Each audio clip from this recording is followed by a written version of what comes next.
கோர்ட்டில் வந்து வாசலில் வந்து ஆனந்தி வந்து வராது பார்த்துட்டு ரொம்ப சந்தோஷமாக இருக்கார் வீரபத்ரன். கண்டிப்பாக கூடிய சீக்கிரம் வந்து ஆனந்தி நம்ம கூட தான் சேருவா. இன்றைக்கே கிளம்புனாலும் கிளம்பிடுவா. இன்றைக்கே கையோடு கூட்டின்னு போயிட்டு அவளுக்கு ஆக வேண்டிய வேலைக்கு எல்லாத்தையும் பார்க்கணும். கொஞ்சம் கொஞ்சமாக அவளை வந்து அப்படியே வந்து ரசிக்கணும். அந்தளவு அவளை காயப்படுத்தி ரசிக்கணும் அப்படின்னு சொல்லிட்டு அப்படியே பார்த்து முறைக்கிறாரு. உடனே வந்து அப்படியே அவங்க வக்கீல் வந்து, சார் என்ன சார் உங்கள் ஒய்ஃப் என்ன 2 நாள் ஏதாவது பண்ணாங்களா உங்களுக்கு? ஏதாவது வந்து உங்களுக்காக வந்து அகேன்ஸ்டாக ஏதாவது வச்சுருக்காங்களா? அவள் என்ன வச்சுருக்க போகிறா? அவளால் ஒன்றும் பண்ண முடியாது. நீங்கள் வாங்க உள்ளே போகலாம். சரி என்னோட நடிப்பை நான் ஸ்டார்ட் பண்ணணும்ல. ஆமாம் சார், நீங்கள் சூப்பராக நடிக்கிறீங்க சார். அந்த நடிப்பை அப்படியே கண்டினியூ பண்ணுங்கள். இன்றைக்கே உங்களுக்கு டைவர்ஸ் கிடைக்காம பண்ணிடுவாங்க. அதுக்கப்புறம் என்ன ஆனந்தி மேடம் உங்கள் கூட தான் வரணும், வேறு வழி இல்லைல்ல அப்படின்னோடனே, வாங்க அது நடக்க தானே போகுது அப்படின்னு சொல்லிட்டு பாவமாக முடிஞ்சு வச்சுன்னு உள்ளே போகிறாரு. இங்கே வந்து ஆனந்தி உங்களுக்கு 2 நாள் டைம் கொடுத்தோம், முடிஞ்சு போச்சு. சொல்லுங்கள் உங்ககிட்ட ஏதாவது ஆதாரம் இருக்கா அப்படின்னோடனே, அவங்கக்கிட்ட என்ன ஆதாரம் சார் இருக்க போகுது? அவங்கக்கிட்ட எந்த ஆதாரமும் இருக்கிறதுக்கு வாய்ப்பே கிடையாது. 2 நாளில் வந்து என்ன ஆதாரத்தை அவங்களால தர முடியும் அப்படின்னு சொல்லிட்டு அவங்களுக்கு அகேன்ஸ்டான வக்கீல் வந்து வீரபத்ரனோட வக்கீல் வந்து பேசுகிறாரு. நீங்களே சொன்னால் எப்படி சார்? எங்ககிட்ட ஆதாரம் இருக்குன்றதை நாங்கள் தானே சொல்லணும், இருக்கா இல்லையான்னு. அப்படி மேடம் எங்ககிட்ட ஆதாரம் இருக்குது மேடம். சரி உங்கள் ஆதாரத்தை நீங்கள் சப்மிட் பண்ணலாம் அப்படின்னோடனே, மேடம் இவரோட கேஸ் என்ன மேடம்? ஆனந்தி ரொம்ப தவறான பொண்ணு, ரொம்ப மோசமான பொண்ணு. இவர் ஊர் இல்லாத போது வந்து இந்த மாதிரி வேற ஒரு நபர்கள் கூடலாம் வந்து அவங்க பழகுவாங்க. அது மட்டும் கிடையாது, வீட்டுக்கே வர வச்சு ரொம்ப தப்பாக இருப்பாங்க. அந்த எலக்ட்ரிஷியன் கூட ரொம்ப தப்பாக இருந்திருக்காங்க.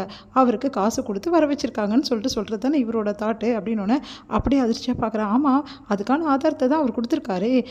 அவர் தான் வீடியோ ஆதாரம் கொடுத்துருக்காரு. அதே வீடியோ ஆதாரம் எங்களால் தர முடியும், அதுக்கு மேலேயும் எங்களால் தர முடியும்.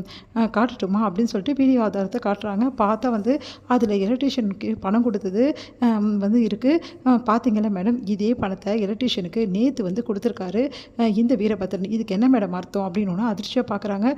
என்ன சார் இதெல்லாம் அப்படின்னோடனே, மேடம் அந்த எலக்ட்ரிஷியன் ரொம்ப பாவமாக இருந்தா மேடம், பார்க்குறதுக்கே ரொம்ப பரிதாபமாக இருந்தா. அவங்க வீட்டில் ஏதோ பிரச்சனையா மேடம், அதனால் என்கிட்ட கெஞ்சி கேட்டதால பணம் கொடுத்தேன் மேடம், வேறு ஒன்றும் இல்லை மேடம் அப்படின்ற மாதிரி சொல்கிறாங்க. சரிங்க பணம் கொடுத்தாரு, சரி பணம் கொடுத்தா ஏதோ ஒரு 1000 500க்கு அவசரத்தை கொடுக்கலாம், ஏன் 5000 10,000 கூட கொடுக்கலாம். பார்த்தீங்கன்னா மேடம் லட்சக்கணக்கில் கொடுத்துருக்காரு, கட்டாக கொடுத்துருக்காரு. இவ்வளோ பணத்தை ஒருத்தருக்கு தர வேண்டிய அவசியம் என்ன? அதுவும் இந்த மாதிரி நேரத்தில். ஏன்னா அவர் பொய் சாட்சி சொல்ல வச்சுருக்காரு மேடம், அதுக்காக தான் அந்த பணத்தை கொடுத்துருக்காரு அப்படின்னு ஒன்று பயங்கரமாக அதிர்ச்சி எல்லாரும். மேடம் இவங்க சொல்கிறதுலாம் பொய் மேடம், அதெல்லாம் இல்லை மேடம்னோடனே, நீங்கள் பொய் சாட்சி அவர் சொல்ல வச்சாருன்னு எப்படி சொல்கிறீங்க? எந்த ஆதாரத்தில் சொல்கிறீங்க அப்படின்னா, மேடம் ஆதாரம் இருக்கு மேடம் அப்படின்னோடனே, மேடம் இந்த சாட்சி சொன்னார் இல்லையா மேடம், அவரையும் நாங்கள் வர வைக்கிறோம் மேடம் அப்படின்னோடனே, சரி ஜெயக்குமார் ஆஜராகுங்க அப்படின்னோடனே ஜெயக்குமார் வராரு. சொல்லுங்கள் இந்த பணத்தை எதுக்காக வீரபத்ரன் உங்களுக்கு கொடுத்துருக்காரு அப்படின்னோடனே, சாரி மேடம் தயவு செய்து என்னை மன்னிச்சிடுங்க, இங்கே இருக்கிறவங்களாம் என்னை மன்னிச்சிடுங்க, தங்கச்சிமா நீயும் என்னை மன்னிச்சிடுமா அப்படின்றார். ஆனந்தியை பார்த்து அதிர்ச்சி அடைகிறாங்க எல்லாரும். ஆமாம் மேடம், காசுக்கு ஆசைப்பட்டு நான் இந்த மாதிரி ஒரு பெரிய பாவத்தை பண்ணேன்.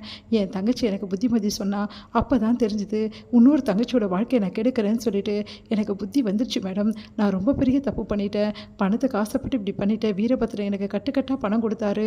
ஆனால் வந்து இந்த இந்த இந்த ஆனந்தி வந்து என்கிட்ட வந்தாங்க, என் தங்கச்சியை பேச வச்சா, என் தங்கச்சி தான் எனக்கு உரைக்கிற மாதிரி சொன்னால் அடுத்தவங்க வாழ்க்கையை கெடுக்கிறது தப்புன்னு இவர் எனக்கு பணம் கொடுத்து இந்த மாதிரிலாம் வந்து தப்பாக வந்து சொல்ல சொன்னார் மேடம். அந்த பொண்ணுக்கும் எனக்கு எந்த சம்மந்தமும் இல்லை. அன்றைக்கி நான் எலக்ட்ரிஷியன் வேலை பார்க்க தான் வந்தேன், அந்த பொண்ணு அதுக்காக தான் வந்து பணம் கொடுக்க வந்தாங்க. அதுக்கப்புறம் அவர் கொடுத்துட்டாருன்னு சொன்னோன்னே ஓகேன்னு சொல்லிட்டாங்க. இதுதான் மேடம் நடந்தது. இந்த வீரபத்ரன் அவங்க பொண்டாட்டியை பற்றி ரொம்ப தவறாக வந்து எல்லாரும் நினைக்கணுன்றதுக்காக என்னை பேச வச்சார் மேடம், தயவுசெய்து என்னை மன்னிச்சிடுங்க மேடம் அப்படின்னு சொல்லிட்டு கையெடுத்து கும்பிட்றாரு. அதை பார்த்து ஜட்ஜு எல்லாருமே அதிர்ச்சி அடைகிறாங்க. மேடம் இது மட்டும் இல்லை மேடம், வீராவே அவரோட வாயை திறந்து நிறைய விஷயங்களை சொல்லியிருக்காரு மேடம். கேட்குறீங்களா மேடம் அப்படின்னோடனே, இவ்வளோ நேரம் நடிச்சிட்ருக்காருல வீரா, என்ன நடிச்சிட்ருக்காரு எனக்கு எதுவுமே தெரியாது மேடம், என்னை ஆனந்தி கூட சேர்த்து வைங்க நடிச்சிட்ருக்காருல, அது அந்த நடிப்புன்றத என்னால் நிரூபிக்க முடியும் மேடம் அப்படின்னு சொல்லிட்டு இன்னொரு வீடியோ காட்டுறாங்க. பார்த்தா அதில் வீரா வந்து விட மாட்டேடி உன்னை, நான் சும்மாவே விட மாட்டேன், இந்த டைவர்ஸ் மட்டும் கிடைக்கட்டும், கிடைச்சோன்னே உன்னை ஒவ்வொரு நாளும் அணுவாக சித்திரவதை பண்ணாமல் விட மாட்டேடி அப்படின்னு வீரா அதில் சொல்லியிருக்காரு. ஐயோ இவ்வளோ வீடியோ எப்படி எடுத்தான்னு தெரியல மேடம், இது எல்லாமே வந்து மேடம் உண்மையிலே இதுக்கு எல்லாம் சம்மந்தமே இல்லை மேடம் அப்படின்றாங்க. அதை கேட்டுட்டு, மேடம் அப்போது அவர் கொடுத்த ஆதாரம்லாம் மட்டும் உண்மையானதா மேடம்?